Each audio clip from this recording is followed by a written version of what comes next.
Servus beieinander. Der Johann Bars ist da. Weihnachtsbäckerei. Aber ganz ehrlich, das kann man auch abwandeln und unterm Jahr essen. Aber viele haben ein bisschen ein Problem mit dem Mürbteig. Dabei ist das so einfach.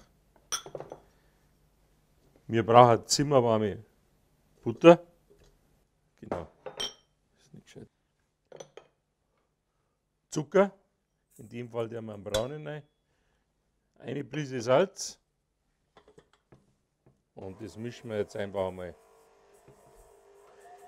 Man muss da nicht so, wie wir es früher gemacht haben, einen riesigen Aufwand betreiben, Mehl aufs Brett und dann rumfuhrwerken. Nee, macht alles die Maschine, wenn es Lust hat. Nicht zu schaumig machen.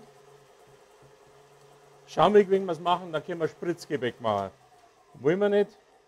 Wir wollen bloß normales Gebäck.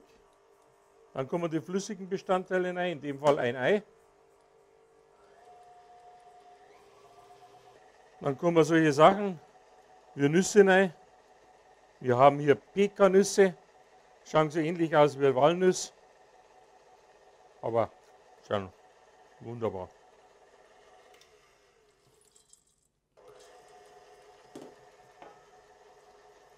Schokodrops.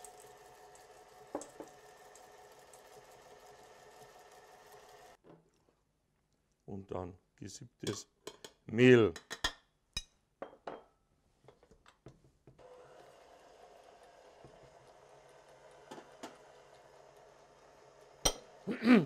Nicht zu lang durcharbeiten, sonst kommt der Kleber aus dem Mehl raus. Dann wird die ganze Geschichte zäh und zum Schluss fängt es das Breckeln an. Das wollen wir nicht. So, in der Zwischenzeit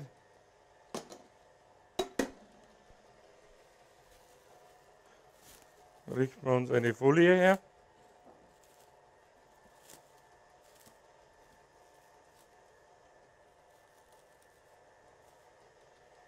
Und wenn alles gemischt ist,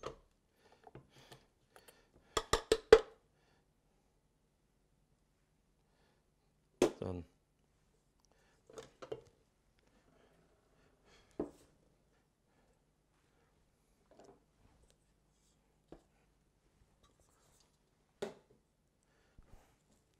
so.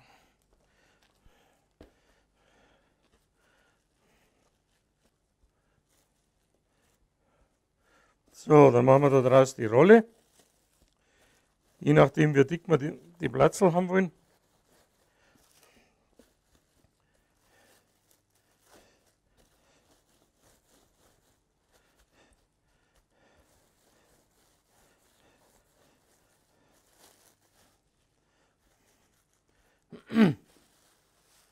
So, dann ab damit in die Kühlung.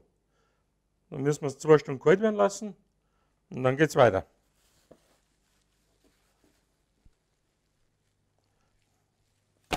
So, und wenn es jetzt schon kalt ist, können wir unsere Rolle raus tun und dann brauchen wir nur diese Rollen runterschneiden, so einen halben Zentimeter dick.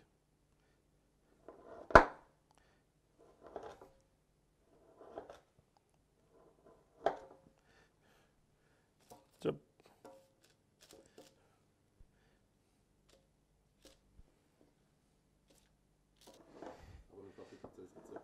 Genau. Okay.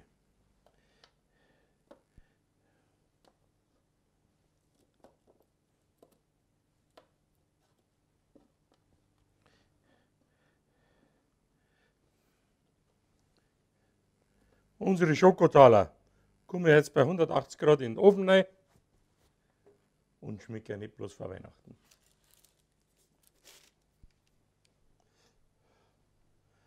So, und schon sind sie fertig. Nach dem Prinzip vom Heidesand oder Sablé.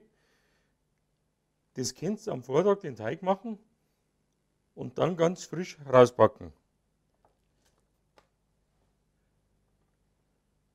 Schöne Pekanuss Schokotaler.